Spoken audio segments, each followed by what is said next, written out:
asalaamaaleykum mbokki internet yi ñu ngi leen di dalal ci seen émission tribune politique fii ci Sénégal 7 tey nag ñu am mbégte di dalal ki nga xamante ne moom mooy Farba Senghor di ancien ministre chargé donc de la propagande et de la mobilisation ci parti démocratique sénégalais du PDS jamono Abdoulaye Wade tey nag muy njiitalu mouvement mbooloo askan wi ànd ceeg ki mel ni Pape Samba Mboup ñu fas yéene waxtaan ak moom ci lépp lu aju ci wàllu politique rawatina nag élection présidentielle bi ñu dëgmal le 24 février 2019. dinañ waxtaan ak moom également ci lépp lu aju ci dossier politico-judiciaire yi fi nekk muy affaire Khalifa Sall naturellement ak ki nga xamante ne moom mooy Karim Wade Farba ñu ngi lay nuyu. maa ngi lay fay maa ngi nuyu itam ñi nga xam ne yëpp ñu ngi ñuy suivre di profiter ci invitation bi ngeen ma invité pour balu àq askan wi yëpp ak Sénégal yi di leen ñaanal jàmm ci waxtu yi nga xam ne moom lañ jublu. tout à fait alors Farba Senghor Karim Wade coûte que coûte candidat PDS loolu ban njàngat nga ci am en tant que chargé de propagande ñu ràññee la lool ci langue politique bi. waaw yoroon naa propagande PDS donc xam naa mbirum politique yàgg naa ci xam naa bu baax itam li nga xam ne mooy kaawu Karim Wade mais li ma doon wax rek depuis ñaari at bi Karim Wade génn ci kaso bi léegi maa ngi koy wax Karim Wade mënut a nekk candidat loolu moom mooy li nga xam ne moom mooy dëgg. su yeboo nag ñu ne dana ñëw tey dina ñëw ëllëg mais loolu yàgg nañoo wax dana ñëw tey dana ñëw ëllëg te ñëwut du nekk candidat bi fi ma ko wékk nekkul ne dama wax ne Karim dafa tooñ wala Karim tooñul mais Karim ba mu jébbalee boppam CREI yi jugé ko ñu tëj ko juróom-benni at amande ko téeméeri milliards ak fanweer ak juróom-ñett yu tegal fukki milliards yoo xam ne ndàmpaayu état bi la loolu booba la xam ne jeexal na ndax CREI bi ko tëj dafa bokk ci juridiction sénégalaise yi ci architecture juridictionnelle bi te ñi ci gën a koowee mooy cour suprême ak conseil constitutionnel te loolu CREI def cour suprême du ko dindi conseil constitutionnel du ko dindi ndax kon dafa mel ni dañuy renier seen bopp dañuy renier état bi donc ak lu ñu mën a wax rek Karim moom pour affaire candidature am li ma koy wax rek jeex na munta nekk. mais kañ nga commencé justement am ngëm-ngëm bi nga am. d'abord bi Karim ni mu génnee ci kaso bi ndax bu muy génn dama waxoon ne ko Karim. ki nga xam ne mooy président Macky Sall bëgg na nga génn. boobu mu ngi ci kaso bi. mu ngi ci kaso bi ndax mi ngi am pression fu nekk ci biir Sénégal ak ci bitim réew yow itam bëgg ngaa génn waaye yaa ngi moom ku si njëkk a toqi rek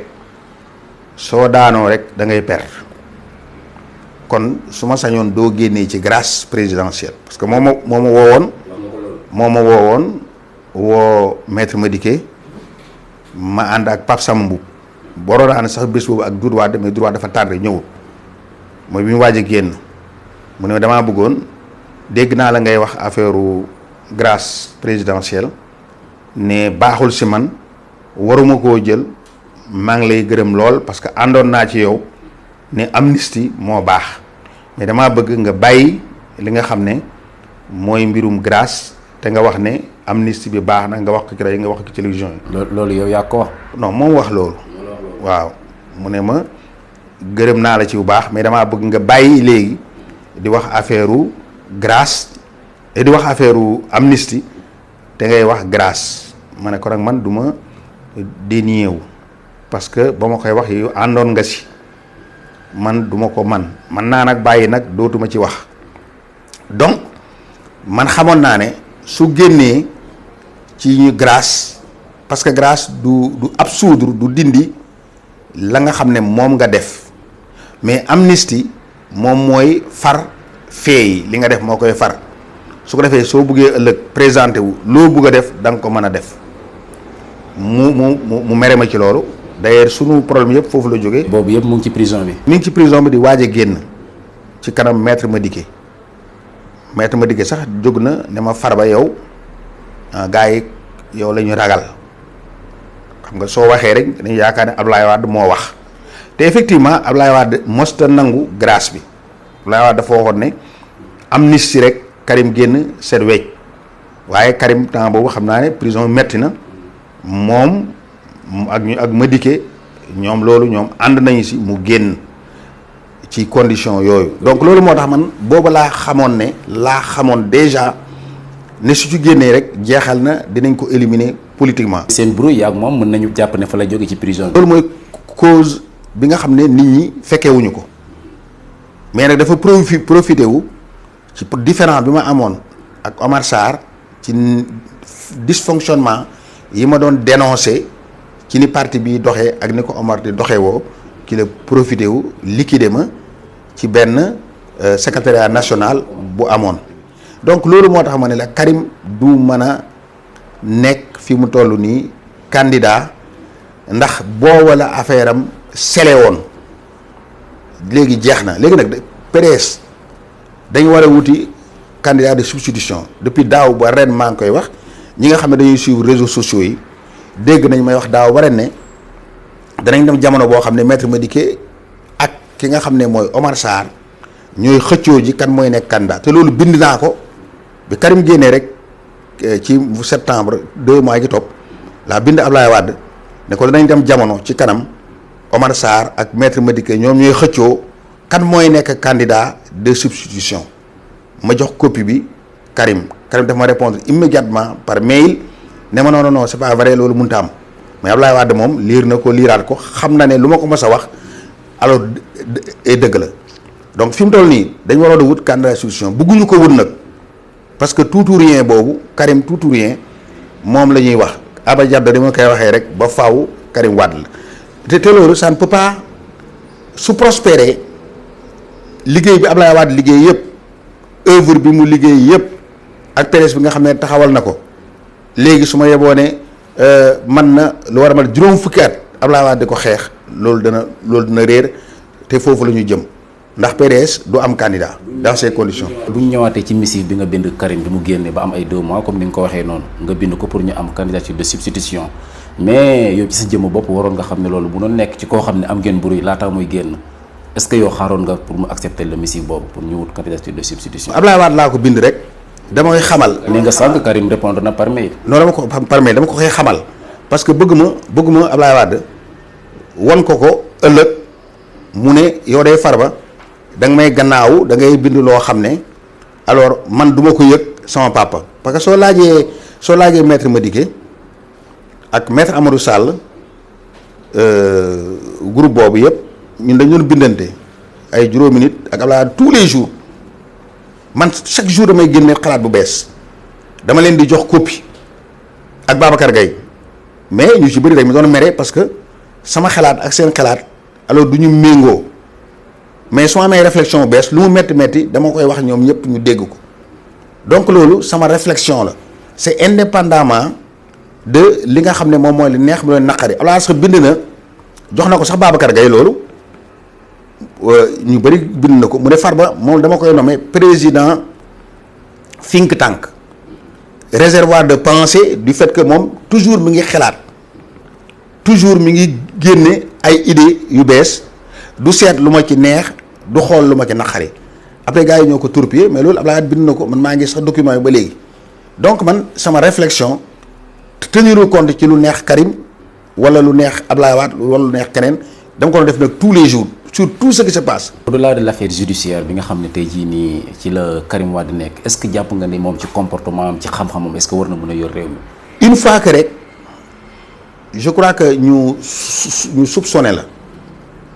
ne da nga détourné ay milliards dafay naqari ëllëg nga dellusiwaat set mun na am nag mais xanaa dans le temps mais ci bees yi Sénégalais yu bëri yooyu duñ ko nangu que liñ la jiim di dëgg wala que muy faux alors ñu bëri duñu ko nangu ba pare itam gars yi def erreur bu mag man nag ma koy wax sax ñi nga xam ne dañu faral Karim parce que damay gis ñuy génne lu ci ëpp yëpp ay réalisation yoo xam ne Abdoulaye Wade moo ko réalisé ñu tafal ko may lay as fekkoon ne non ak gis ñi suñu léeg-léeg ñuy wane ay autoroute beeg léeg-léeg ñuy wane ay pont yeeg ñu def ci photo am ne moom moo ko réalisé. ma ne leen su fekkoon ne dañu dindi li Habib Sy def ba mu nekkee ministre des infrastructures wala ñu di Farba Senghor li mu def bi mu nekkee ci ministre yore aéroport wala mu yore agriculture ñu dindi kenn ku nekk loo def seet dindi li Madické def dindi li Omar Sarr def bi mu yoree urbanisme kenn ku nekk ñu ne yaa ko def soo léegi Abdoulaye Khane deful dara donc nag dañu war a nangu ne réalisations yi ce sont les réalisations du président Abdoulaye Wade. mais am na ñu ci àndaloon justement peut-être loolu moo tax ñu leen waaw mooy son équipe. ku ci ne am nga département boo yor ak jéego yoo ci def. département boo man di yor ak jéego yoo man di yor réalisation yi c'est la vision du président Abdoulaye Wade léegi yow soo bëggee yor réew mi da nga war a am une nouvelle vision wala nga yeesal vision boobu moo tax may wax ne dafa ak Karim waroon na tëral tey programme comme Macky Sall war na tëral programme comme Idriss Seck war na tëral programme pour ñu xam ne yow mii di wut réew mi lii nga nar a indi moo ëpp li fi nekkoon d'ailleurs Abdoulaye Wade loolu la doon def parce que si vous vous rappelez vous étiez peut-être assez jeune bu moment boobu mais dañ naan wax Abdou Diouf ñu tuddee ko monsieur Forage jabar ñu tuddee ko madame Moulin parce que ñoom li gënoon a ëpp lu ñu doon def ci biir àll bi moo doon loolu fu nekk ñu defal la Forage ak Moulin donc bi Abdoulaye Wade xamee ne kii kat moom il est entré dans le cœur des Sénégalais parce que ku dem ci àll bi ñu indil la ndox ngay root ki ni root méttee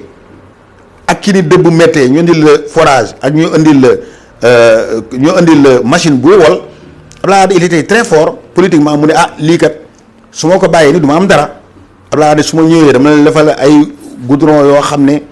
comme day mel ni comme en France oto yi dañ ciy daw dama leen defal ay avion yoo xam ne dañuy daw diggante Tambacounda ak Ziguinchor dama leen defar ay saxaar dama leen defar ay dispensaire seen jabar yi suñuy matooti dootuñu obligé dem ay dizaine ci ay saret donc dama leen defar ay stade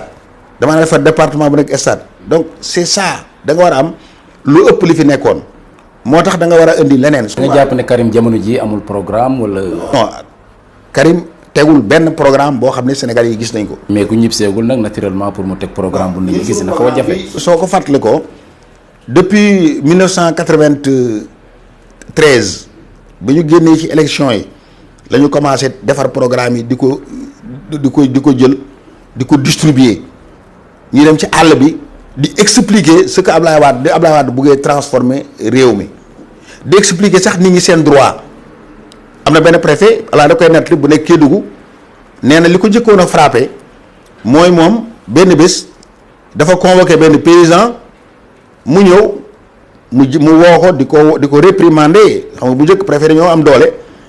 mu ne ko man Abdoulaye Wade nee na lii sama droit la préfet bi nee na loolu daf ko marqué ba léegi parce que y a déjà un travail boo xam ne Abdoulaye Wade doon na ko def mais soo seetloo Karim depuis bi ñu ne candidature bi léegi la candidature ay reeteet la dañuy saagante gars yi soo ko seetloo ci biir net bi dañuy waxante lu bon mais kenn waxul moom lan la indil Sénégalais yi lan la indi lu fi baayam defoon lu ëpp loolu wala lan la indi loo xam ne Macky Sall def na ko te su ko indee à peu près nit ñi dinañ si mën a ngoy loolu mooy programme. jamono ji mën nañu wax dina xaw a jafe comme nekk fi mais bu ñu ñëwaatee ci anam yi mu génnee ci prison ñu bëri dañ jàpp ne deal la mais li nga expliqué dafa mel ni da ngay dëggal rek li nga xam ne moom la Souleymane Ndéné Ndiaye wax yàggul dara dafa sàkku grâce bi est-ce que loolu da nga koy dëggal tey jii. mais man xaw ma dafa sàkku grâce ou non te waxoon naa ne man li nga xam ne moo xew ci biir muy affaire dette affaire état muy loo xam ne dafa tooy loolu kenn waru ko divulguer moo tax soo demee ci réew yu bëri da ngay dégg ñu wax classification et déclassification ay dossiers comme États-Unis comme ay France comme ay yooyu dafa am dossiers yoo xam ne kenn du ko leeral tant que wéyut donc histoire bëgg nañu wax li xewoon démb waaye dafa am jamono yu ñu ko war a waxee. bu demee bay wax ne bëgg naa ngay tudd grâce te bàyyi amnistie loolu dafa mel ni am na lu mu fay sàkku xëy na foofu la ñu bëri di basé wu ak li nga xam ne moom li xam nga am na yoo xam ne jarte wax sax parce que ku toog ba xaaju guddi ñu génne la réew mi ñu jël ay machine ñëw fekk la fa nga nekk ñu defal la passeport defal la yëpp concomitamment am na avion bu taxaw aéroport di xaar nga génn am na policier yeeg renseignement yeeg état bi yëpp mobilisé wu dans la nuit ñu jël la génne la yóbbu la ba Kër Madické nga continuer dem dugg ci avion ba dem mais xam nga ne kooku loo gàtt xel xam na ne lu ñu préparé la. maanaam deal. non xam nga ay affaire deal yooyu man waxuma loolu parce que deal dafa péjoratif mais daal dama ne lu nit gàtt xel xam ne loolu préparé nañ ko xam ne loolu waxtaanee nañ ko xam ne loolu dem nañu ba am accord ba nii lañ koy doxalee ba nit ñi d'accord ci pour loolu am man daal loolu man lu nit gàtt xel soo fekkeewul sax gànnaaw ñuy reer da nga xam ne guddi la ñuy reer. tout à fait bu ñu ñëwee ci rejet inscription ci liste électorale yi par la direction générale des élections mu saisir ki nga xam ne moom mooy tribunal de grande instance gars yi déclaré incompétent jamono yi ñu saisir ki nga xam ne moom mooy cour suprême ñuy xaar verdict bi le 30 bii nii ban jàngat nga ci am est-ce que am nga ci espoir. man aw ma ci espoir xam man jéewuma sax wut ci espoir parce que wax naa leen ne leen Karim du nekk candidat parce que CREI moo ko condamné CREI li mu fi def cour suprême du ko dindi. lu tax conseil constitutionnel du ko dindi expliqué naa ko c'est la même ñoo bokk même système c'est le même système c'est le même système. pour yow comédie la daal maanaam. non je ne dis pas comédie la mais dama ne dans la marche normale des choses le système judiciaire sénégalais dañ ci intégrer CREI Karim dafa waroon a contester CREI mettre tous les moyens à sa disposition pour CREI du ko juger man CREI woo na ma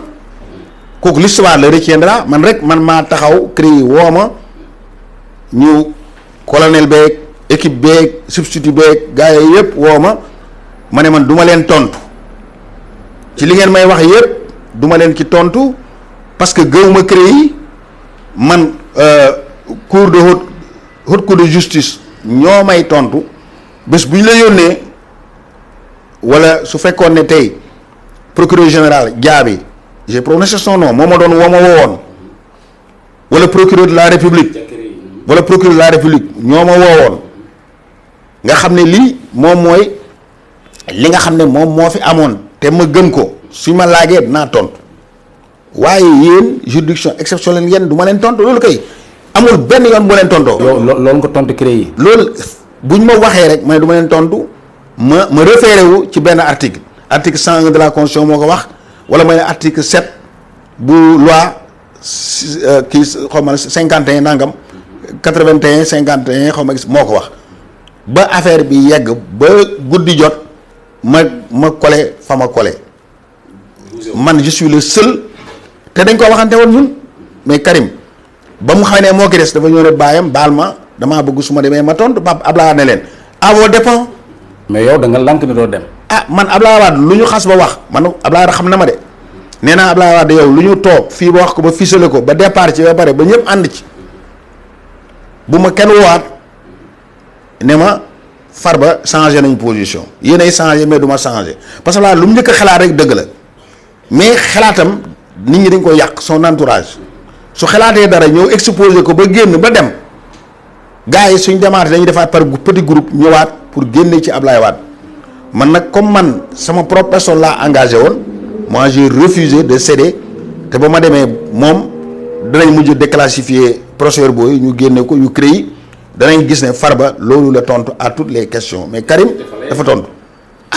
mais gars yi en réalité CREI amuñu ay éléments palpables parce que élément palpable. loolu ci yow la. non si ñëpp. non si ñëpp. CREI aussi amul élément yu palpable ci affaire Karim. ma ne élément palpable mooy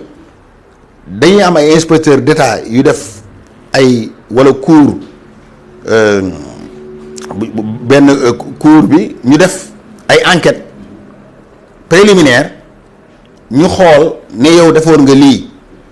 ñu jël dossier yooyu ñu toppee la ko te loolu tribunaux normaux yi ñoo ko mën a def procureur de la République ou bien procureur général mu ordonné ko mais amutoon loolu da nga ñuy laaj nag est-ce que yaa moom kër bi Farba yaa moom étage bi ñu laaj ma est-ce que yaa moom étage bi jàkkaarloog hôpital principal tontuwuma leen sax parce que njëkkoon nañu woo dañ njëkkoon a woo une première procédure ñu annulé ko boobu procureur général moo joxe woon instruction bi boobu bañ ma wooyee laaj nañ ma loolu ma ne leen su fekkee maa ko moom jël leen ngeen may naa leen ko donc waaw loolu laa ne wax biñ ma koy laaj donc dama la bëgg wax ne la affaire bi dafa war a am da ngaa war a am nag courage politique parce que loolu ñëpp ñemewuñ ko. nag ku dégg aussi ni nga waxee xam ne am nga courage politique effectivement mais joxe woon kër yi également gëdd bi nga ko waroon jox. donc mënu ma koo jox parce que dama contre parce que Karim erreur bi mu def mooy soo. baal ma sànq yaa ngi wax ne kër yi institution la comme cour suprême lu mu xas a def cour suprême mënu ko dindi joxoo ko woon gëdd boobu dem ba ci biir bëgg koy jox gëdd bu toll. man joxuma ko gëdd xam nga man du ma ko jox gëdd mukk ba faw mais dama la bëgg a wax ne la su ma nangu woon ba ñu woo ma ba dugal ma ci système ma naan maa moom lii maa am lii awma lii ba gaa yi jàpp ma mais doodu ci génn parce que da ngay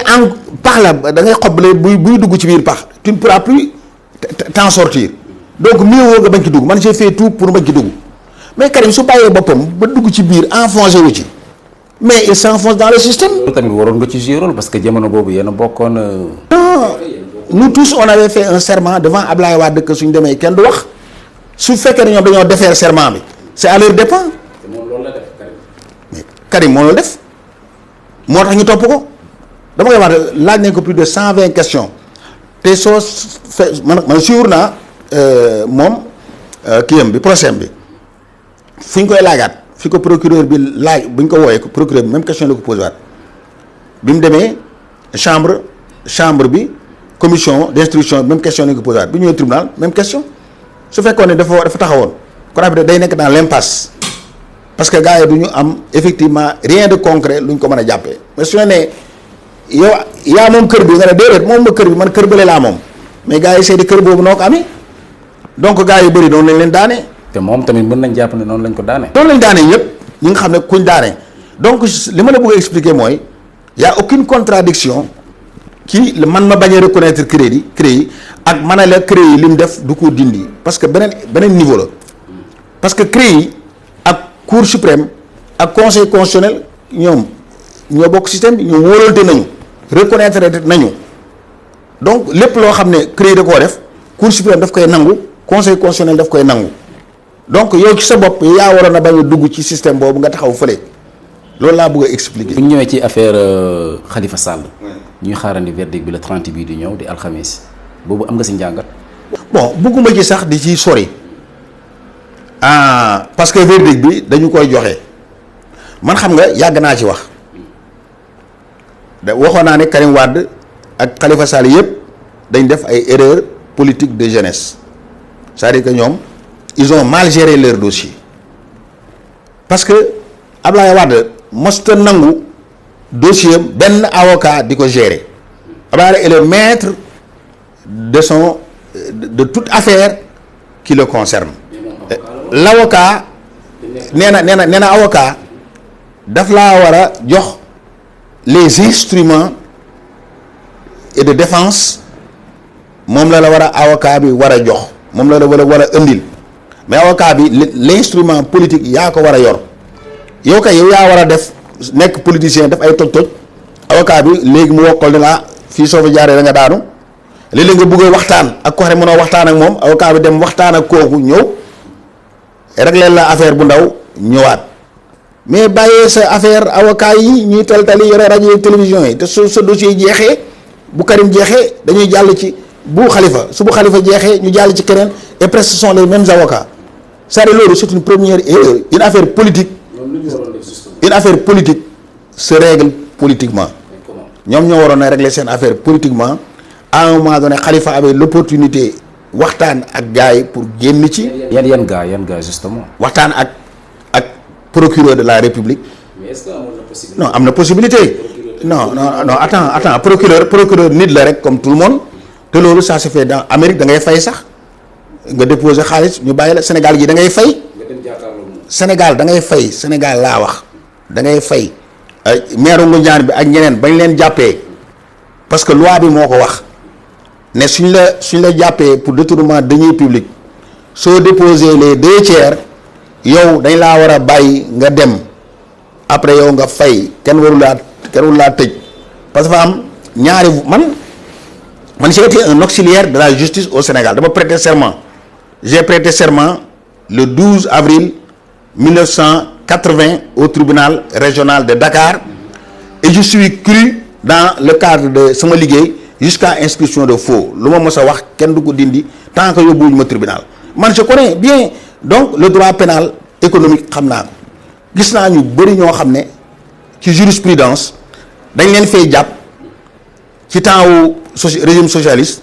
mais dañu fay parce que ñaari yoon am dafa am la voie transactionnelle c'est-à-dire que suñ la soo jëlee deniers publics wala nga dem nga jël ay marché bénéficiaires illicites ci commerçant yi ak yooyu da nga am ñaari possibilité bu njëkk mooy nga ne man de li ngeen ma wax reconnaître naa fay man damay fay ma génn ci set nga set beneen bi nga bañ nga dem tribunal Khalifa dafa waroon bi ñu ko téye mu fay xaalis bi. parce que moom moo ko def. xam nga def ko ou pas Abdoulaye noonu politicien bu mu nangu mukk ko dem di taxaw digg tribunal ñu koy jugé na fexe ba génn ci bala moo yegg foofu parce que tribunal soo xasee ba yegg foo jaar dañ lay tëj amatoo ay moyens policier bi inspecteur contrôle bi douanier bi kuñ bëgg a jàpp dañ lay jàpp kooku c'est valable dans tous les pays surtout que nag li ñu toppee Khalifa déggoo kenn ku ne Khalifa jëlul dañuy wax ne Khalifa dafa def na Pape Diop defoon Khalifa dafa def ni nga xam ne noonu la Mamadou Diop defoon mais la woon day waneeku ce n'est pas que quelqu'un est passé ici def na fi un méfait raw que yow soo ñëwee da nga war a passé def tàll sa loxo ne man diw jaaroon na fi jàll dama ko def non c'est-à-dire que dès lors que am na suspicion yoo xam ne yu dëgër la yow wóor na la lii doo ci gaaw a génn te politicien da nga war a sàmm sa ëllëg da xam nga juriste yu bees yi fi nekk dañu xamut la valeur de la jurisprudence parce que damay dégg rek yow naan loi bi tey nee na mais loi bi woon démb la mu waxoon ak la mu defoon ak la fi xewoon même su loi ba amatul loolu mooy jurisprudence te loolu dañ ko war a jël. mais est-ce que fait boobu justement mën na ko ci génne bu ñu sukkandikoo ci ñu bëri jàpp instant yi nii ñu bëri jàpp nañ ne dossier politique la même bu fayoon sa du ci génn. waaye da ciy génn parce que pourquoi mu dem ba mujj gi. non attends pourquoi mujj gi mu dem ba mujj gi ba dernière minute ba procureur bi jël affaire bi mu door naan léegi alors dafay fay non xam nga procureur bi gis nga diggante agent bi le gendarme douanier bi le compte inspecteur ou commissaire aux enquêtes économiques diggante bu ñu la jàppee noonu bay defar seen dossier ba jébbal ko procureur foofu am nga droit nga transaction nga fay am nga droit jël dossier bi sax ne procureur kii nee na daa bëgg a fay nee na lii lay joxe nga yóbbu ko ci procureur ne la ok d'accord nga fay nga génn ci mais soo bàyyee ba procédure bi jeex loolu yëpp defoo ko nga bañ mu dem ba ci procureur ba nga xam ne procureur moom léegi digganteem ak juge bi moo des ak juge d'instruction bi soo ñëwee soo ko bëgg joxe bi su ko neexee bañ à moins que la loi ne prévoit pas autrement donc ñoom erreur boobu la Khalifa def kenn du ne alors man diw jëloon na man damaa war a jël ku nekk xam na ne Khalifa lekkul xaalis bi Khalifa thésaurisé wul daf ko jël maye ko parce que loolu fekkoon gars yi di maye mais léegi dem nañ ba jamono boo xam ne maye boobu dañuy bañ ko def mais da ci war a conformer wu. donc rapidement Farba Senghor ñu ñëw ci ndaje bi fi amoon le 17 juillet ku ci mel ni Pape Samba Mboup ki nga xam ne moom nga àndal ci sa coalition Mbooloo Askan Wi Souleymane Ndéné Ndiaye Serigne Mbacké Ndiaye ñu recevoir leen 17 juillet ci palais kenn gisu la kenn déggu la fa. yàlla dafa def bañ leen di recevoir ak ba ñuy préparer seen li nga xam ne moom mooy seen kii bi seen rassemblement boobu man maa nga France. moi j'étais en France te Pape Samba tam informé na ma. mais àndoon nga ci. ànd naa ci ne am nañu droit nekkatuñ ci benn parti dañu am seen mouvement wala seen parti bopp ñu nekk si moment boo xam ne c'est un moment de choix politique boo xam ne le pays traverse un virage que ñoom ñu choisir ku leen neex ñu ànd ak moom kon ànd naa ci ñu choisir dem ànd ak président Macky Sall. est-ce que bu la fekkoon di nga dem bokk ci. man Pape Samba woo na ma ne ko Pape ñii fa dem yooyu yëpp dañu dem waxtaan ak président Macky def déclaration publique ne ñu ngi jàppale Macky Sall ba Sénégalais yi xam ko ñu door a ànd ñoom ñëpp booloo daal di ne kaay leen ñu créer mouvement boo xam ne ñun ñuy jàppale Macky président Macky ñun ñoo ànd ma ne ko ñun egguñ foofu on n'a pas encore fait de déclaration publique waaw ma ne ko heure bu ñu décidé dem ba ne dañuy def déclaration publique ba taxaw ak président Macky ba pare su boobaa keneen koo xam ne yaa ngi jàppale Macky wala keneen koo xam ne nee nañu àndal ak moom ñu dem ci moom mais pour nous c'est prématuré que ñuy dem. pour yow non pour ñun pour le groupe je le dis pour ñun le groupe pour ñun mbooloo askan wi ma ne ko c'est prématuré que ñun ñuy dem di ànd ak ñoo xam ne niveau bi ñu toll ñun tollooguñ fa parce que ñoom waxtaan nañu ak président Macky publiquement wax nañ ko rajo ak télévision moom la ñuy jàppal ñoom ñu booloo dem di ànd jeeg moom donc ñun egguñ foofu kon man mënumaa dem ci loolu. mais excluroo ko tamit. je n'exclus rien parce que fi ñu toll nii dañu nekk moment de choix politique ñun dañu dàq ci PDS loolu leer na waaw ku la dàq nag mënu laa wax ne la kaay ànd ak man du dëgg non attends ku la dàq ku la dàq mënu laa wax ne kaay ànd ak man ku la dàq tam mënu laa wax ne àndal ak ñi may àndal xam nga loolu donc loolu moom moo tax ñun fu ñu neex dem waaw fii mu toll nii wax naa ba taay depuis mois de janvier man nee naa Macky woo na ma ba taay nee na ma Farba dama bëgg nga ñëw ànd ak man parce que j'ai besoin des libéraux. kañ nga gëj a déggante ak moom. mais temps yi yàgg rek woo na ma pour rappeler ma ne ma damaa bëgg nga ñëw su fekkee rek may jàppale luy jot na. waaw mbooloo askan wi parce que dama bëgg libéraux yi ci Sénégal ñëw ànd ak man réeroo woon nañu il est vrai mais fii mu toll nii comme Abdoulaye Wade si boppam moo waxoon ne dañu war a boole libéraux yi pour que ñu perpétuer te maa ci nekk nañu ànd ñu fexe ba su ma jàllee su beneen yoone ngeen organiser wu ngeen fexe ba yéen itam ngeen xool nu ngeen di def ba ngeen continuer mbir mi te gis nga loolu mu wax noonu Idriss Seck aurait dû le faire xam nga Idriss dafa commettre foofu itam une erreur politique parce que Idriss dafa concentré wu ci digganteem ak Abdoulaye Wade ci relation ak libéraux yi parce que moom dafa bëgg Abdoulaye Wade ak Karim def déclaration ne ko yow la ñuy àndal wax naa samay nit ñu ànd ak ñoom te loolu du am parce que diggante PDS diggante Abdoulaye Wade ak Karim Wade ak Idriss Seck egg na foo xam ne jamais Abdoulaye Wade ak Karim duñu def loolu duñ ko jàppal mukk dañ koy jéem a nax Idriss dafa waroon mu table ci ñaari point dafa d'abord mu viser tous les libéraux faire un appel comme ni Macky def nii woo leen benn par benn ne leen damaa bëgg ngeen ñëw ngeen ànd ak man comme nee na actionnaire la ci xanaa war naa am ay action yoo xam ne mën na leen a jël mu ne leen kaay leen ñu ànd ñi bëgg a ànd ak moom ñi bëggut a ànd ak moom daal di koy bàyyi de l'autre côté si waxtaan ak Abdoulaye Wade mu kon ni waxtaan ak Abdoulaye Wade mais mu dafa bàyyi libéraux yi dem di waxtaan ak Abdoulaye Wade te loolu c'est impossible diggante Abdoulaye Wade ak Idriss Seck pour mu reconstituer wu maa leen ko wax c'est impossible. donc loolu nga jàpp xam naa temps bi ñu amoon ci émission bi jeex na Farba dinañ ci dikkaat beneen yoon ci beneen émission tribune politique dañ lay bàyyi rek nga tàggatoo ak internet yi lay seetaan jamono jii nii. waaw man maa ngi leen di nuyu bu baax di leen gërëm yéen ñëpp internautes yi di leen sant parce que man li ma bëgg mooy réflexion mooy ñuy xalaat surtout que réseaux sociaux yi ñu bañ a nekk mbir moo xam ne dañuy saagante mais dañuy dégloonte suñu dégloonte kenn ku nekk wax sa xalaat kenn ku nekk indi argument loolu je crois que dana yokkal candidat yi seen bopp